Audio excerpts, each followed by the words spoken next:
empuk daripada semua firman Tuhan yang sudah kita dengar pada hari ini. Kita harus miliki visi yang menyala-nyala. Tidak boleh redup. Amin. Dan memang kalau saudara memiliki iman yang menang, pasti saudara memiliki visi yang menyala-nyala. Tetapi banyak orang Kristen visinya redup. Bahkan visinya ada yang sudah hilang, saudara. Ya, kalau kita sekedar datang ke kebaktian minggu, setiap minggu hadir kebaktian dan kemudian pulang lagi, saudara, dan mungkinlah kita memiliki satu pelayanan di gereja, ya, dan demikian saja minggu lepas minggu, maka kita tidak akan pernah sampai kepada kegenapan visi daripada Tuhan. Tidak akan pernah bisa sampai kepada panggilan Tuhan dalam hidup kita. Kalau demikian hidup kita, saudara, hanya datang ke gereja ini supaya bisa kita mengajarkan kepada anggota gereja kita. Jangan hanya datang untuk memanaskan bangku gereja, tetapi kita harus punya visi yang menyala-nyala. Visi kita tidak boleh redup. Amin. Visi kita harus menyala selalu. Jadi kalau semalam kita sudah KKR, saudaraku, jangan hari ini visi kita redup, tapi visi kita pada hari ini kembali menyala. Kembali lagi. Katakan amin. Jadi bukan hanya semalam kita menyala-nyala bagi Yesus ketika KKR, tapi sepanjang seumur hidup kita, kita punya visi yang menyala-nyala. Haleluya. Amin.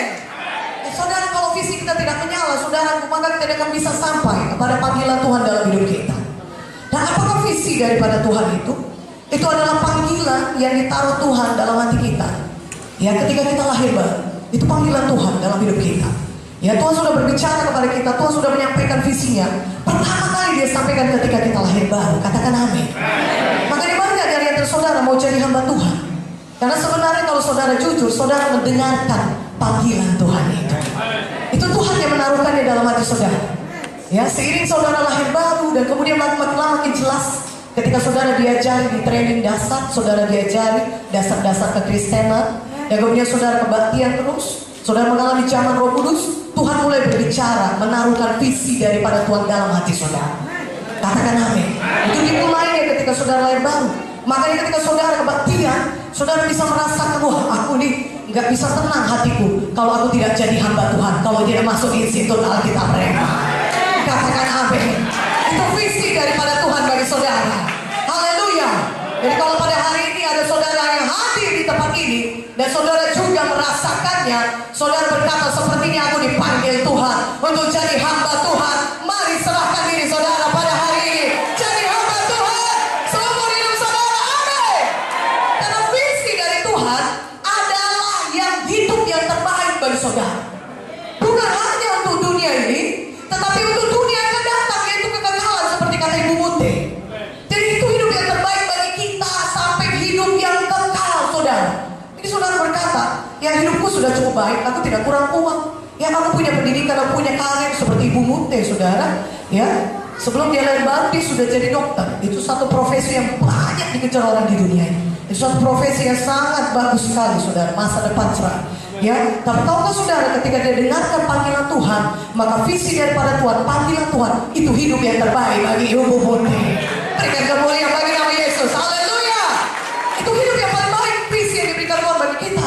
Panggilan Tuhan yang utama dalam hidup kita, ketika Dia menyelamatkan saudara, ketika diberitahukan kepada saudara, itu adalah hidup yang terbaik bagi saudara. Jangan takut kalau saudara punya visi yang besar, karena kita punya Tuhan yang besar. Jangan takut dan berkata, aku tidak mungkin sanggup karena visiku ini kelihatannya terlalu besar. Tidak usah heran akan hal itu, karena yang memberikan visi itu adalah Tuhan. Kalau Dia memberikan sesuatu kepada saudara yang bisa saudara capai dengan kekuatan saudara sendiri, saudara tidak butuh Tuhan. Tapi kita punya Tuhan yang besar, dan rencananya juga besar bagi kita. Kalaupun visi itu besar, di mata saudara, Tuhan sanggup menjadikannya kenyataan dalam hidup saudara. Karena itu jangan takut ketika saudara punya visi besar, Tuhan berikan itu kepada saudara. Tuhan bisa menggenapinya dalam hidup saudara. Dan kalau kita diberikan Tuhan visi tersebut, Tuhan sudah, saya ulangi, Tuhan sudah menyediakan semua kelengkapan yang saudara butuhkan. Katakan amin. Katakan amin. Haleluya. Tuhan sudah menyediakan bagi saudara. Karena itu maju terus, selalu punya visi yang menyala-nyala. Jangan sampai sampai visi saudara hilang. Jangan sampai visi saudara redup. Jangan sampai hidup saudara medioritas sedang-sedang saja atau rutinitas. Saudara terus melakukan hal yang sama, rutinitas melayani. Oh iyalah, melayani hari Minggu, pelayananku aku pembimbing. Oke lah, datang ke gereja, membimbing 1-2 orang, pulang lagi sudah selesai pelayanan. Itu namanya kita menjalani satu pelayanan yang rutinitas, saudara. Satu hidup rutinitas bertentangan dengan satu hidup yang memiliki visi yang menyala-nyala. Hidup mediokritas atau sedang-sedang saja, saudaraku, biasa-biasa saja, itu mematikan visi saudara. Itu membuat visi saudara duduk. Visi saudara hilang. Tolak hidup sedang-sedang saja.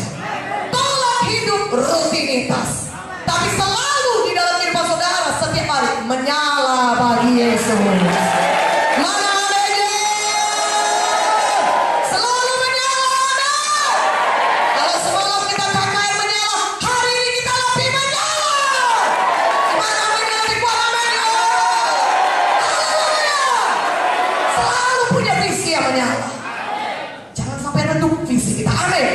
Dan satu orang hamba Tuhan di dalam Alkitab, visinya hilang ataupun redup. Siapakah dia? Namanya Musa.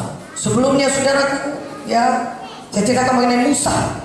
Apakah yang terjadi kepada Musa ini? Sudah Musa lahir, saudaraku, pada saat ya Firaun menyuruh membunuh semua bangsa Israel. Ya, dan Musa lahir dan dengan pimpinan Tuhan, ibunya, bapaknya menyembunyikan dia dalam satu kerajaan dan dilayarkan di Sungai Nil. Haleluya. Dan dengan pimpinan Tuhan juga, putri Firaun mandi di sana. Dan kemudian dia lihat itu kerajaan. Kerajaan ini pasti punya bangsa Israel. Dia lihat ada seorang bayi, ini pasti bayi Israel disembunyikan. Dan Tuhan pimpin saudaraku, sehingga dia mencarikan inang pengasuh yang adalah ibu Musa sendiri. Haleluya. Tidakkah Tuhan kita Tuhan yang besar? Tidakkah Tuhan kita adalah Tuhan yang luar biasa? Dia adalah Tuhan yang memerintah. Tuhan punya visi besar bagi Musa.